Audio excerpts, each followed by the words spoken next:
Hello everybody, this is Jacob Wolf. And I'm Christopher Hoisington, and we're here with Kimberly Bookman. I'm going to be videotaping, so I'm going to do this. Okay. So she's living here at Milepost 5. This is the Art Life video blog, by the way. We do this every day. This is day number 41. And yeah, so Kimberly's a sculptor and a painter. And anything else that I want everything. to sing? You You probably got a big old voice, huh? I'm terrible at Terrible at singing? I just have big hair. I can't actually sing. So yeah, we're in a room here. I bought one of Kimberly's pieces from the Big 500. Yeah, she's part of the Big 500. An eyeball, not this color, but an eyeball. No, it's gold. Yeah. That's awesome. Very cute. Oh man, but yeah, I saw it. She makes big pieces with this same kind of technique. I saw it and I had to get it. I couldn't say no. You make these all out of acrylic paint, huh? Yeah. Those are very cool. All solid paint. Cute. Thank you. So yeah, we're gonna check out Milepost 5 is an artist community Community co-op ish kind of thing. Tell us about the building and how it works, like you did earlier with me. Okay, where am I actually looking? Right into the camera, right there. Into that. That's where I'm gonna look. Okay. Well, Milepost used to be like a living assistance community retirement home. like retirement home kind of thing. But so it's all dorm styles, but now it's an artist community, dorm style, community style. We have community kitchens, bathrooms, workrooms, shops, kind of thing. And I moved up. I have a toilet now. I don't have to use Some of the rooms don't community even have toilet, but no shower yet. not yet. Next year. How long have you been in Portland? I've been in Portland for about a year and a month. So really new. Super duper new. What did you do when you first got into Portland? The first thing I did was I landed in Alberta at the hostel, and then I started like hyperventilating. I'm like, I can't believe I just drove 7 days to Portland. And so then the next day I went up and down Alberta looking for galleries and, hi, do you want me to be in here? Because I think my work is awesome. You should too. and I just did that until I found a co-op. And then what was the until name I of found that a one? job. We did an interview at a co-op in Hollywood. What was the name of the one you had?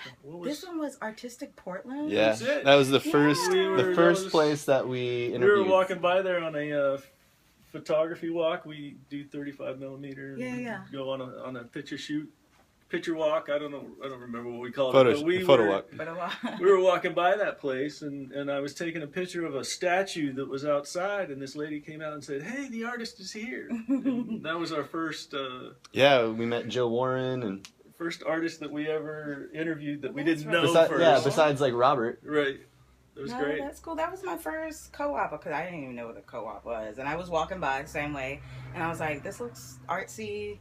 Let me check it out." And I was like, well, I don't have a job. I can do this for however long and see how it goes. And I had a lot of good responses and sold some things and made connections and friends. And then I found People's Art probably like a month later. And then I just transferred over into there. You volunteered down there too, right? People's Art? Yeah. How long have you been volunteering? When did I start? I started last year, probably in November, and so I just had like one shift like every third Sunday, and now I have 2 shifts. They're really good about working with like your regular job and switching things around so you can take shifts, and then I think they trust me, so I get a little bit more responsibility. And, nice. and it's always fun to hang shows and. Yeah, Chris Haberman definitely thinks a lot about you. I'm glad because he's up here. He's up here for me, but he's so down to earth. Right. At the same time. That's exactly. Feel the same I way. think every artist in Portland feels that way. Yeah, and then somehow he's captured something that we all want. Yeah. you know, but it's partly just who he is, you know, he's such a nice guy. Well, he can, like, you know the most famous artists ever, and then he can know the beginning, and you know, he treats everybody the same, Right. and he gives everybody a shot. And that's the hard thing I think about, like, Portland. If you don't know anybody, just going into a co-op or a gallery saying, I want to be a part of this, and they just kind of like, okay. Everybody does, right? Well, you Well, are. you got some interesting things to say about the Portland art scene, you know. And I was born and raised here, and I moved to LA for about 17 years, and now I'm back, you know. And so I got a little different take. Every city has its own personality. And one of the personalities, and I embody this personally, is one of the personalities of Portland is we talk a lot, we don't do anything. You know, and a lot of artists around here are like, I'm an artist, I'm an artist, I'm an artist, but there ain't nothing happening. We talked about flaky artists last night. Artists. I actually, you know, I moan about flaky artists, but they actually lift me up. Because while you're talking about doing things, I'm doing shit. Well, that was kind of what, you know, finally it kind of dawned on me somewhere down south that, you know, in order to really say you're anything, you have to do it. Yeah. And you have to do it whether you're getting paid, whether you have to come out of your own pocket with it, you know, you got to make that happen. You just, unless you're doing it, you're not doing it, you know? Yeah, that's like when I got here, because I'm from South Carolina, and, you know, we have a good art scene, but you know everybody in the art scene. But we always came and support. It doesn't matter how many times I've seen your show. If you have another show, we'll be there. And you already know the 50 people that are going to be there. Yeah. But here it's like, well, y'all don't support. You don't come out. It's very fragmented. We were talking about that a little bit with Chris Haberman, where the Pearl's got its own little pocket of people, and then there's the Northeast Alberta, you know, art scene. There isn't much of another thing going down. There isn't much of an art scene in Southeast. Like, we're kind of creating that. We're trying. Out on 122nd and Powell. Keep your eyes on that corner, because things are going to happen there. Yeah, we're having a gallery on the 23rd of January. That's right, the 4th F and Friday, Triple F party. And we're gonna have. But we're gonna represent. We're gonna represent Kim. We're gonna have Kim there, and Chris Haberman said he's coming through, and Stephen Malden said he'd be there, and a bunch of people. Yeah. So let's see if see how flaky Portland artists are. Yeah, we'll see. We'll see if we get 20 people on that night, and one of them's Chris Haberman. I'll be happy. Yeah. Oh yeah. But definitely. you know.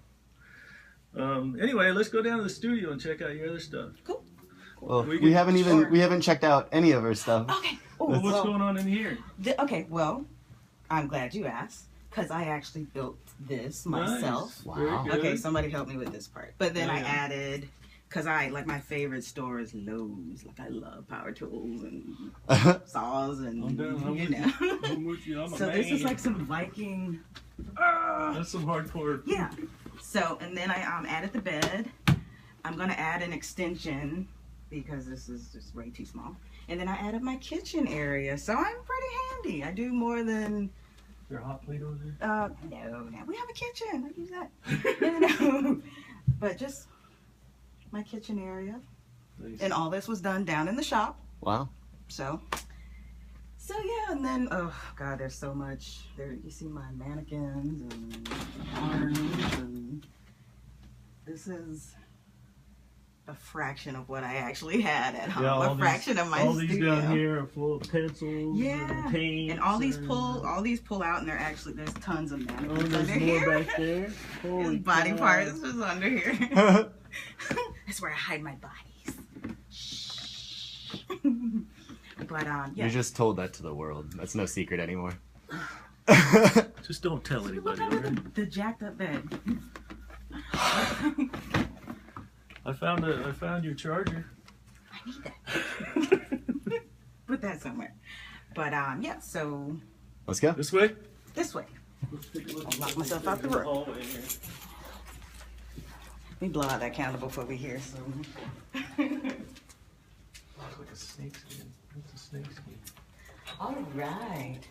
Well, this is all my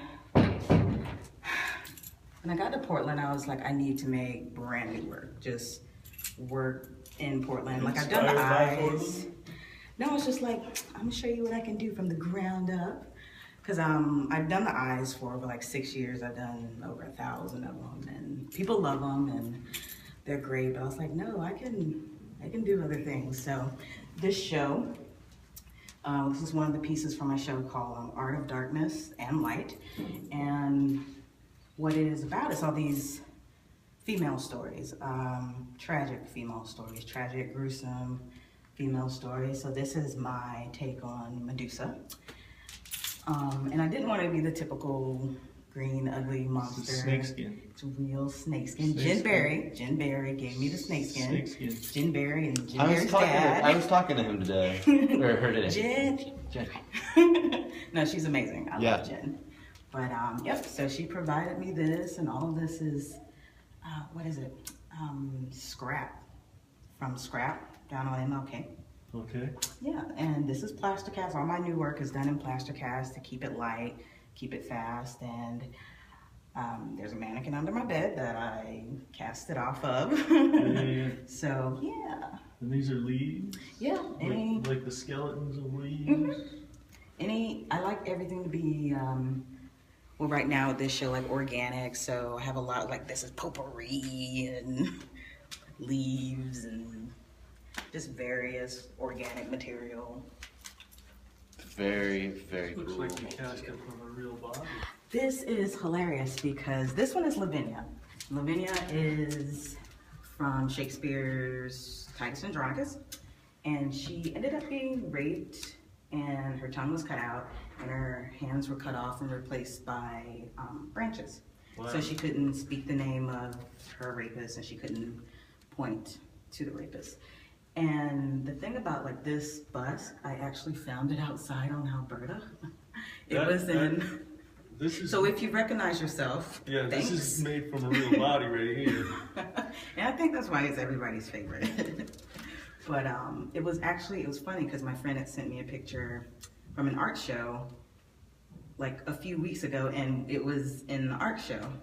And then I was like, I don't know, I was going to like ecstatic dance, and I come outside and there's like all these bones and stuff, and so I like backed my car up and threw it in the car, and it's like, I know exactly what I'm gonna do with it. And then Lavinia happened, and she's my favorite. She's my apartment guardian, and she's my second piece that started the whole Art of Darkness series. So yeah. Now, Shaker told me about this one. This one's pretty dark. Once again, another gruesome female story, but they're gruesome, but they're pretty. So I like to have like blood and gore, and then flowers and cherubs.